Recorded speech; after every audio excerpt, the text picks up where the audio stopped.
physically fit, mentally fit, and financially fit all together.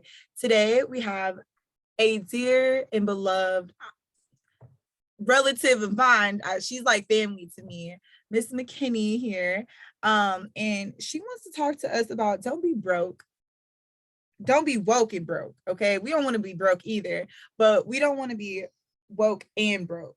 So if you would ever be so kindly to just give us a little bit of information about you and your background um and just tell the audience why you are the best person to tell us why we don't need to be woke and broke. We need money.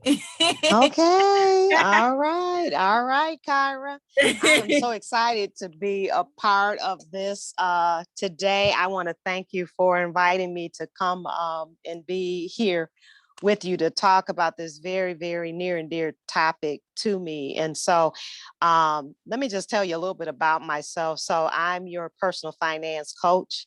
I've been on this mission now and journey for over 5 years. And I will tell you that in the past 5 years, I have learned more about finances than all the years prior. And I thought I knew about personal finances. I have several degrees. I went and got an MBA, so I took a number of finance courses, and I even have family members, uh, Kyra, that would even look to me to give advice on their finances. And then it was not until I met several millionaires when I found out that I was woke and headed for broke. So Wow. you're probably saying, well, what exactly does that mean? And so remember I said that I thought I knew about finances because I took, a lot of college courses, but I later found out that I was giving the government a free loan. That cost me about $29,000. That same money would be about probably $47,000 today. But it's really about just finding out that, oh my goodness, I was paying a lot for things and just really didn't even know it, and what can I say? I'm just so excited that I was able to meet, individuals and learn more. And so that's what I'm doing for people today. And now you probably say, what exactly is this woke and broke? And why would I even say that? And it's really for two reasons. One is, and I want everybody to listen to this, one is the landscape has changed when it comes to your personal finances. What I mean by that is that you must control your own income. There used to be a time that companies gave out a retirement benefit called pensions. Now, some people may recall that, and others are going, what is a pension, right? Because it's long gone, right? But My grandma still basically, gets one, but I probably see, won't. there you go. Yep. Some people get them, but it's a done deal now. I mean, you rarely hear people talk about receiving, at least newcomers to, positions. You rarely hear people talk about pensions, but basically the employer took it upon themselves to save up money on your behalf as the worker. And then the benefit was based on your years of service and also your final salary. So as a have to think about retirement, they took care of it all, and it would guarantee you income for the remainder of your life. And so that's a pretty good deal.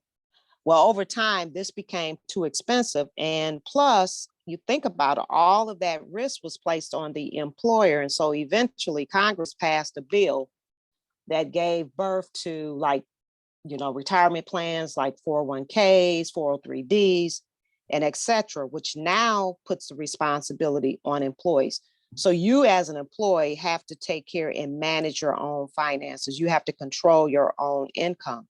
That puts all the responsibility on you. So no one's going to tell you, put that money aside. You have to decide for yourself. Now you can either take it or leave it, but that means taking a portion of your wages and placing it into this type of account to hopefully grow so that you will eventually have enough to be able to fund your lifestyle and your retirement. So that's really one thing, the reason why I say don't be woke and broke. The other is, tell me a time when you won't need money. Is there ever a time when you won't need money in your life? When I'm in the grave, or when I'm I in don't the, think so. No, oh you still no, need money, right? To even have man, somebody to God. put you in that because you don't want to have the GoFundMe going on, right? No, no, no. What? We got life insurance now, right? Just make sure I See, have there you go. There you that. go. There you go. But see, the problem with this though, Kyra, is that there are several things that are set up in the system that's holding people back. And people don't even realize it. One of them is, and it's something that we hear about so much now, it's called inflation. Mm-hmm. Okay. So I like to call this the silent income killer. Now, actually, it's real loud now because you turn on the TV and just about every Everywhere. day somebody talking about inflation, right? Exactly. But it's been around for history.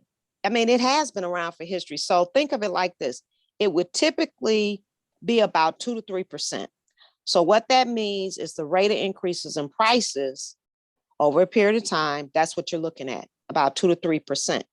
Not too noticeable, right? I mean, it's okay. Like, okay, you buy something and it might be a few cents higher, next time around. That's okay. That's manageable. But what it does is it slowly eats away at your income. That same dollar is now worth less. So today, the reason why we feel it so is because of that increase. We're talking over 8% right now. So that's the reason why when we're talking about, man, we're feeling it because gas is at $5.15 a gallon. Eggs is almost $3. If not, some places you go, they are over $3 a dozen. You got airline tickets that's increased, and the list can go on and on and on. But you think about it, you've got these price increases, but our salaries increasing at the same pace. Our people, the average person getting an 8% or more increase on their job? No. No, right? So what is happening is prices is increases, wages are staying the same or getting a little bit, you might see the 2 to 3%. And now you're feeling that pinch even more. So you woke, but guess what? Inflation is making you broke. Yes. Okay. So now that's one. Here's another one, taxes. Woo. What if your employer asked you to work for free for 3 to 4 months out of the year? You would probably think they done lost their mind, right? Yes, exactly. But technically, that's what millions of people are doing year after year. And you probably say, well, Mattie, how can that possibly be? No, I get a paycheck every week or every 2 weeks or however often you get paid, right? But most taxpayers, I want you to think of it like this. Most taxpayers are somewhere close to about the 25 to 30% tax bracket. Now that's money that's coming straight out of your paycheck. You don't even get a chance to touch it, even though you work the hours. You don't even see it. So now if you take, that's 25 to 30% of your income that's gone right off the top. If you take that 25, 30% of 12, you're at 3 to 4 months. Now it's taken out in smaller portions out of each paycheck rather than saying, okay, we're going to take away the 3 to 4 months of pay. But that's what's happening. So now that's only income taxes. How many other things do we pay for that taxes are charged? We got real estate taxes, right? And we know, guess what? We don't pay those taxes. Guess what? Our property can get taken away from us. Exactly. Isn't that something? There's gas taxes, and there's a whole host of other items that we're paying taxes for that's taking a nice chunk of our income is going to those various places. You're woke, but guess what? Taxes is making you broke. All right, what about debt?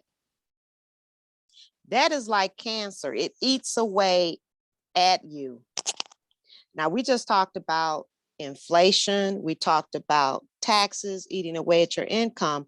Now, what's left to pay your bills? And if there's a gap, think about it. We reach for credit cards, or we say we need to take out loans to help supplement those gaps, right? Mm-hmm. And if we don't be careful over a period of time, those credit balances can add up. Not to mention, if you have a high interest rate, you can end up sometimes paying for that same item 2 to 3 times by the time you finish paying for it. Now, I get it. Sometimes people will say, but Mattie, it's necessary. Okay. And I get that. Trust me. But I want you to ask yourselves, at what cost? It was real interesting. I was speaking to a young lady several months ago now, and we were talking about debt, in particular her student loans. And I said, okay, let's do a little exercise. Let's just go ahead and calculate when you would have those student loans paid off. She said, okay. And I tell you, when we finished that conversation, I could tell she was really, really hurt. I mean, she was devastated, because what it ended up revealing to her, that she would be dead and gone to meet her heavenly maker by the time those student loans would be paid off. And I understand it. So, the example here is, if you go and let's just say you go out and you get $200,000 worth of student loans, and you're still paying them back, and you're in your 60s, and maybe your kids, grandkids is getting ready to go to college. I asked the question, was it worth it? You woke, but guess what? Those student loans is making you broke, right? Exactly. And now I've heard a lot of people talking about like not even attending college, because there's so many more opportunities nowadays to get that education, via the internet and things like that. And I have to say, YouTube is like has become one of my like best friends in terms of learning things. But sometimes I wonder, like, was it worth all this debt for this degree? Was it worth it? Right. And I can't answer that for people. All I can do is say, put the question out there and say, is it worth it? But what I can do is, for those that's contemplating it, I say, look at all your options. Don't go into it blindsided. And just because you're looking at, this is the name of this school, just know what your options are, because at the end of the day, that debt is going to be with you. And the other thing is, you can't even file bankruptcy. Oh, for sure. On that debt. You can file bankruptcy on everything but that. And everything but that. And what you're and with what you're saying, I know for myself, I was able to do dual enrollment, which was really awesome. Absolutely. But I was so excited about going to college. I didn't even think about going to community college. Like, that was not even on my radar.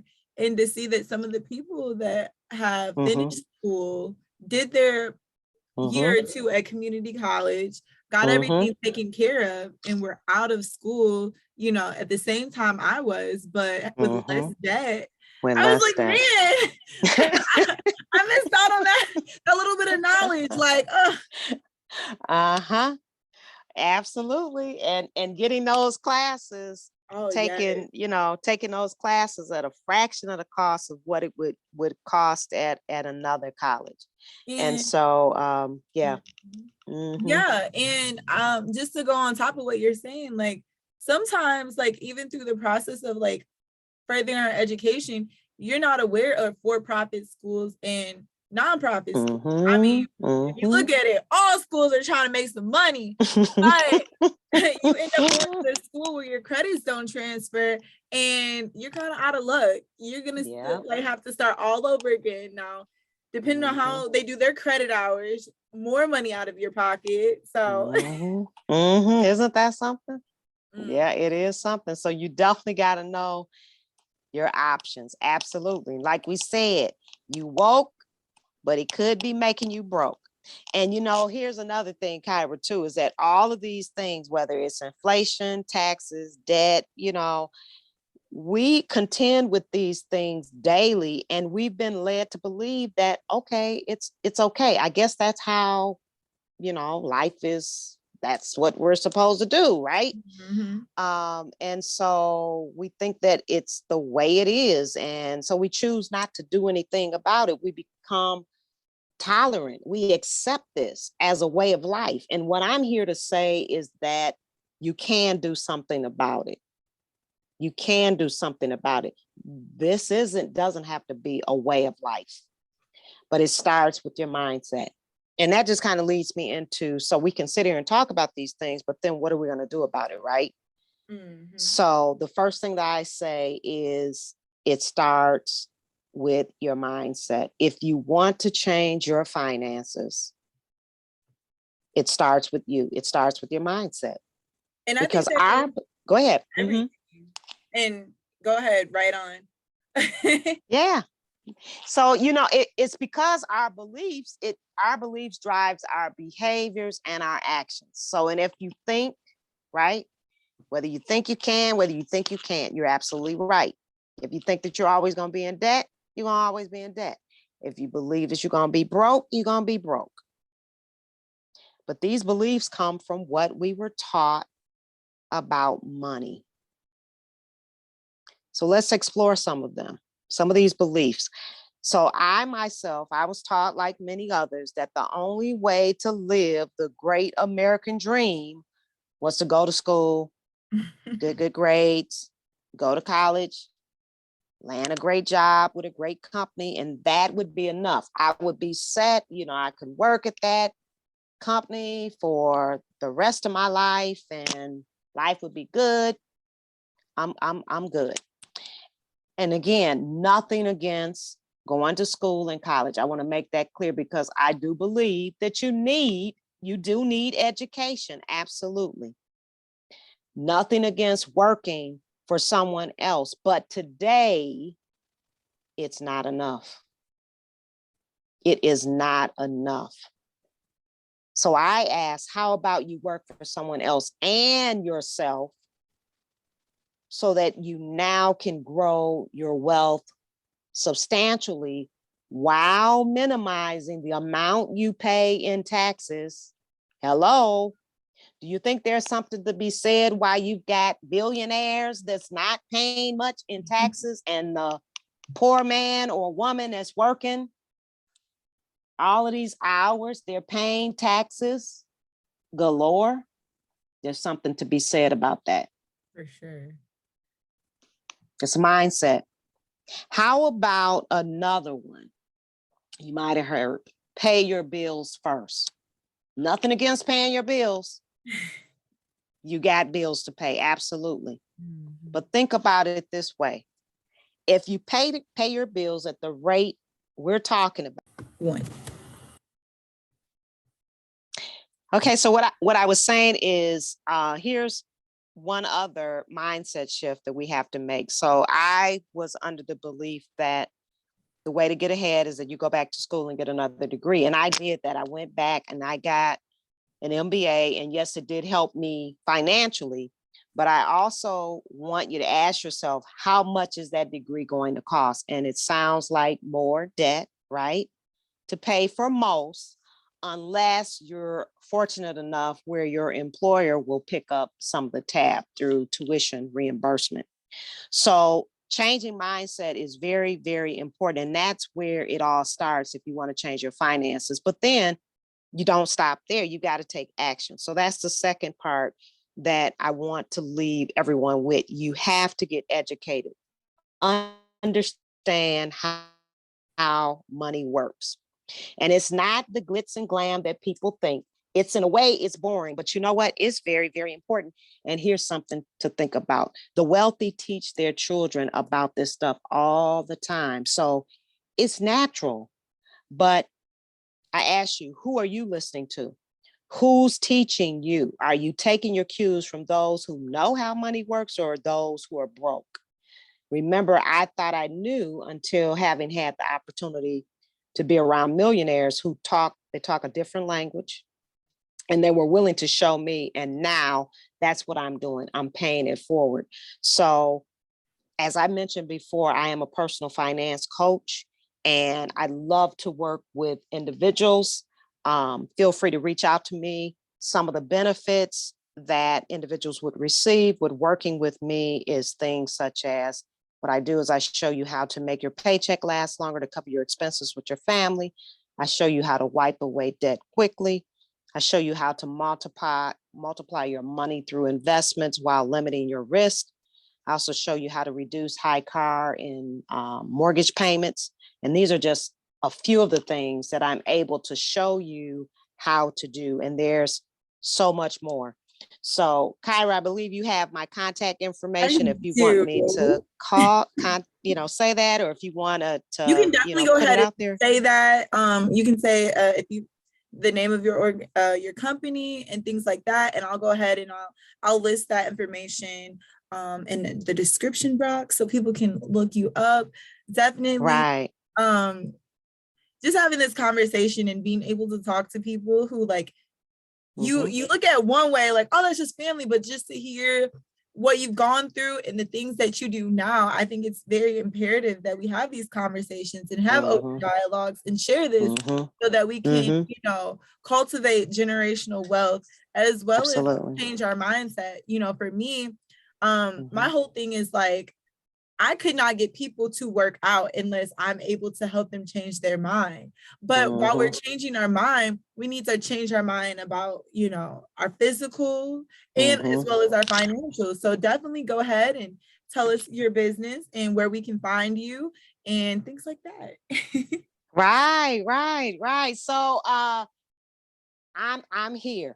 I don't have my company name, is just my name. It is Mattie McKinney, and you can reach out to me. My contact number is area code 616-227-0597. I also encourage you to please link up with me on Facebook. Follow me there because I do put out on a regular basis too. I do list, information. One of the things that I want to leave you with here today is that I am offering a complimentary 15-minute chat for any of you who reach out to me in the next 4 days. Ooh. And for those of you who contact me, the first 5 that contact me within 24 hours, I will also be extending to you a free gift in the form of a travel discount voucher that is good for up to 1 year of unlimited use at hotels and also rental car locations across the world. So reach out to me. I'd love to have an opportunity to talk with you because like I said, we don't have to be woke and broke. And it's time out. We need this information. And besides that, I love helping people to win with their finances. So, Kyra, that is all that I have for today. Is there any other questions you have? Much for spending time with us and sharing those that information with us. I know me personally, I have like a few things in my head. I'm gonna have to figure out some more questions for you, and hopefully we can have you back and talk about some other things that maybe people have questions about, and love to. And go live and see, what people are out there dying to know about. So absolutely. Great. Super. All right. Well, you have a blessed, wonderful rest of the weekend now, or whenever you're watching this. Great. Thank you so much. Have a great one.